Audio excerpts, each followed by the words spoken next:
Hello, everyone. Welcome back to another episode of the English Learning Podcast by Mark and Emma. I am Mark, and I am really happy to be spending this time with you today. Good morning, Mark, and a warm welcome to all our listeners.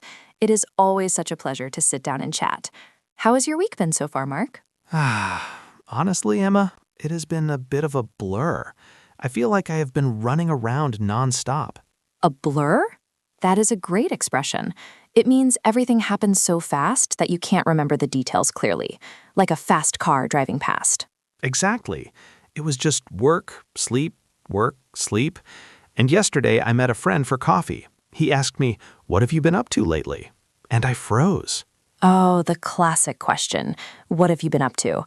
It sounds simple, but it's actually quite hard to answer. It is. I didn't know what to say. I just said, working, living. It sounded so boring. I want to be able to talk about my daily life without sounding like a robot or a boring person. That is a very common feeling. We often do the same things every day, so we feel like we have nothing interesting to say. But the secret isn't changing your life. The secret is changing your vocabulary. Changing the vocabulary? You mean using better words to describe boring things? Exactly. Native speakers use specific phrases to describe their energy, their tasks, and their free time. These phrases make boring things sound natural and relatable. So today, let's talk about how to describe your daily life the natural way. That sounds perfect. I want to sound relatable, not boring. Where do we start? Curious. Let's start with who you are. Are you an early bird or a night owl? Thinking. I have heard those phrases. An early bird is someone who likes the morning, right? Confirming. Yes, someone who wakes up with energy. And a night owl is someone who stays up late and feels energetic at night. Admitting. Well, based on our last conversation, I am definitely not an early bird. I am more of a night owl. I like staying up late reading or watching movies. Smiling. That is a great way to describe yourself. So if someone asks about your daily life, you can say, "I'm a bit of a night owl, so my mornings are usually a bit slow." Repeating. My mornings are a bit slow. That sounds nice. It is honest, but it doesn't sound lazy. It just sounds like my rhythm. Agreeing. Exactly. And if you have a morning where you sleep longer than usual, do you know the phrase for that? I usually say, I slept late. You can say that, but a very natural phrase is "I slept in." Slept in? Does that mean I missed my alarm? Not necessarily. It usually means you chose to sleep longer, maybe on a Saturday. I love to sleep in on weekends. Ah, I love sleeping in. That is my favorite hobby. So when you describe your weekend life, you can say, "I usually have a slow start. I like to sleep in and take my time." Take my time. That sounds very relaxed. I like that. But Emma, what about the days when I cannot sleep in, when I am busy? For those days, we have a great word, hectic. Hectic. Hectic? Yes, hectic means very busy, fast, and maybe a little bit chaotic, but we use it all the time. My morning was absolutely hectic. That describes my Tuesday perfectly. The phone was ringing, I spilled my tea, I couldn't find my keys. It was hectic. See, using that one word tells a whole story. Instead of saying "I was busy," you say "it was hectic." The other person immediately understands the feeling. So I can say, I am a night owl, so hectic mornings are really difficult for me. A proving sentence. You are connecting your personality to your daily experience. Okay, that covers the energy of the day. But what about the things I actually do? I often have to go to the bank or the supermarket or the post office. We have a special category for those tasks. We call them running errands. Running errands. I have heard this, but I never use it. Is an errand a specific thing? An errand is any small job that requires you to go out. Buying milk is an errand. Going to the pharmacy is an errand. Dropping off a package is an errand. So instead of listing them, I went to the bank, then the store, then the post office? Exactly. You just group them. You say, "I spent the afternoon running errands." That is so much easier.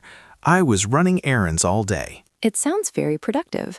It implies you were taking care of life business. And what if I am doing things inside the house, like washing clothes or cleaning? We usually call those chores or housework. So I ran errands in the morning and did chores in the afternoon. Precisely.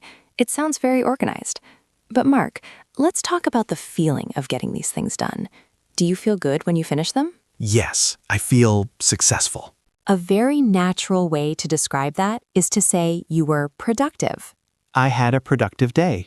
Yes, native speakers love being productive.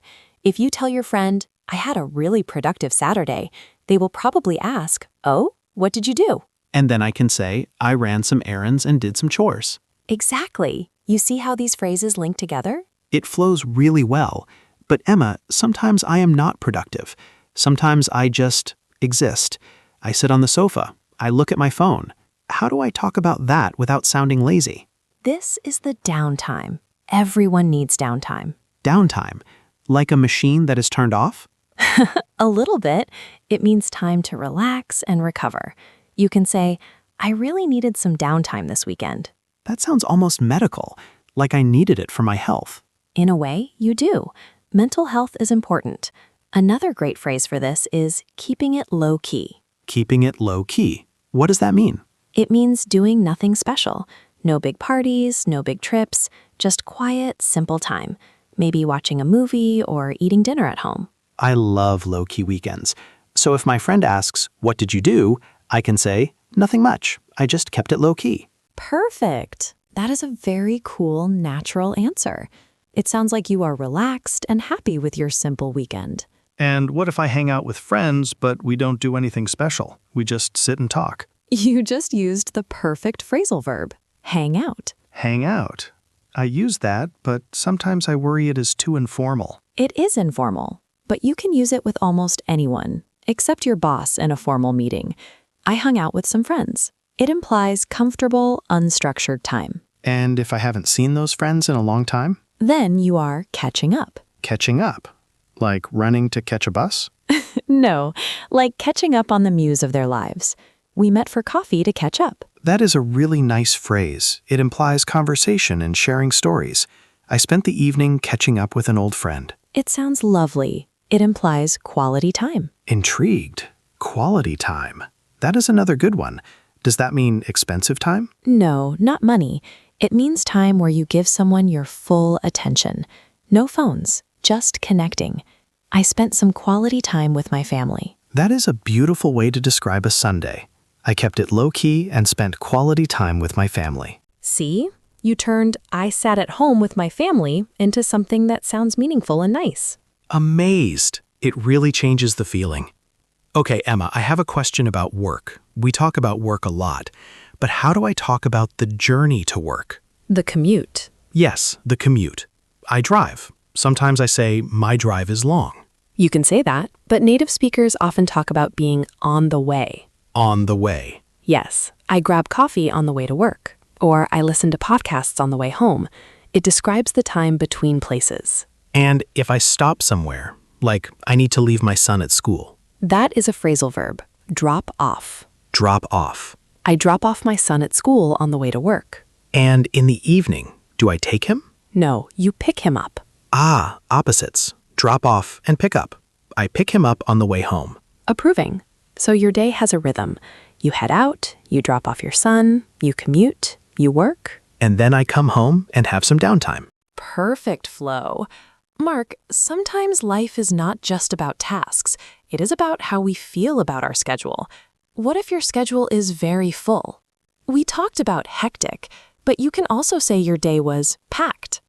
Packed. Like a suitcase. Yes. Imagine your day is a suitcase and you put too many clothes in it. You cannot close it. My schedule is packed today. That is a great image. I can't meet for lunch. My day is packed. Or back to back. Back to back? What does that mean? It means one thing happens immediately after another with no break. I had back-to-back meetings all morning. I hate back-to-back meetings. It makes me feel, what is the word, drained? Drained is perfect, like a battery with no power. I felt totally drained after all those back-to-back meetings. So I need to go home and recharge. Yes, recharge is the perfect verb. I need some downtime to recharge my batteries. I think I need to recharge right now just thinking about it. But Mark, what about the good days, when you have a lot of energy and you do everything on your list? I love those days. I feel on fire. Can I say that? You can. I was on fire today. It means you were unstoppable. Or a little more professional, I was in the zone. In the zone, like a sports player? Exactly. It means you were focusing deeply and working easily. I put my headphones on and got in the zone. I love being in the zone. Time goes so fast when you are in the zone. It does. And you tick things off your list. Tick things off, like with a pen? Yes. Even if you use a computer, we say, I ticked a lot of things off my to-do list today. It is a very satisfying feeling. It is satisfying. I had a productive day and ticked everything off my list. That sounds like a perfect day for an early bird like you. Oh wait, you are a night owl. I am a night owl who is trying to be productive. That is the spirit. Mark, we have covered some great phrases. Hectic, low-key, running errands, back-to-back. It is a lot of vocabulary, but it all relates to real life. That makes it easier to remember. It does. The best way to learn these is to apply them to your own life immediately. So, can I try to describe my ideal day using these phrases to check if I understood? Please do. I would love to hear about Mark's ideal day. Okay, let me think. On my ideal day, I would sleep in because I am a night owl and I need my rest.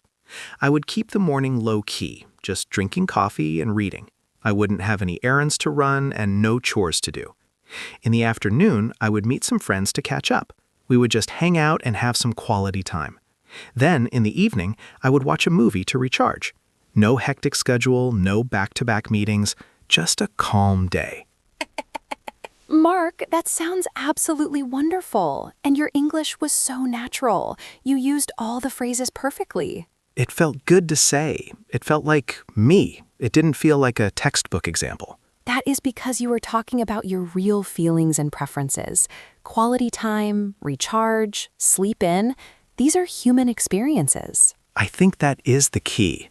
When we learn English, we focus on verbs like go and do, but we forget the words that describe the quality of the time. Exactly. Life isn't just a list of actions. It is a flow of energy. A flow of energy. I like that. So, Mark, thinking about your actual day today, is it packed? Today is a little bit busy, but not hectic. I have a few things to tick off my list, and then I have to run some errands on the way home. I need to buy cat food. The glamorous life of running errands. Exactly. But tonight, I plan to keep it low-key. Maybe order a pizza. That sounds like a solid plan. A nice way to unwind. Unwind. Yes, I remember that one from before. Relaxing the spring. You have a great memory. I try. You know, Emma, I feel much more confident now about answering that question, what have you been up to? I am glad. You don't have to say nothing much. You can say, oh, just the usual, running errands and trying to stay productive. Or, life has been hectic, so I'm just trying to catch up. Perfect. That sounds like a native speaker. It sounds casual and effortless. Effortless. That is the goal. Okay, listeners, now it is your turn. We have given you a lot of tools to describe your daily life. Yes, we have a challenge for you this week. What is the challenge, Mark? I want you to look at your day tomorrow, and I want you to label it. Is it a hectic day or a low-key day? That is a great start. Just one word. Label the day. And if you go to the supermarket, say to yourself, I am running an errand. Yes, narration is the best practice. Say it in your head. I am stuck in traffic on the way to work. I am picking up the kids. I am feeling drained. I need to recharge. Exactly. Connect the English words to your physical feelings. That is how you remember them forever. That makes sense. Connect the words to the feelings. Mark, looking at the clock, I think our time is almost up. Oh, you were right. We don't want to keep our listeners back to back with podcasts. They need a break. They need some downtime. Exactly. Thank you so much, Emma. This was really fun. I feel like I can talk about my boring life in an interesting way now. Your life is not boring, Mark. It is just low-key. I will take that. Thank you, everyone, for listening to the English Learning Podcast by Mark and Emma. We hope you have a productive week, but don't forget to take some downtime too. Absolutely. Catch you later, everyone. Have a great day.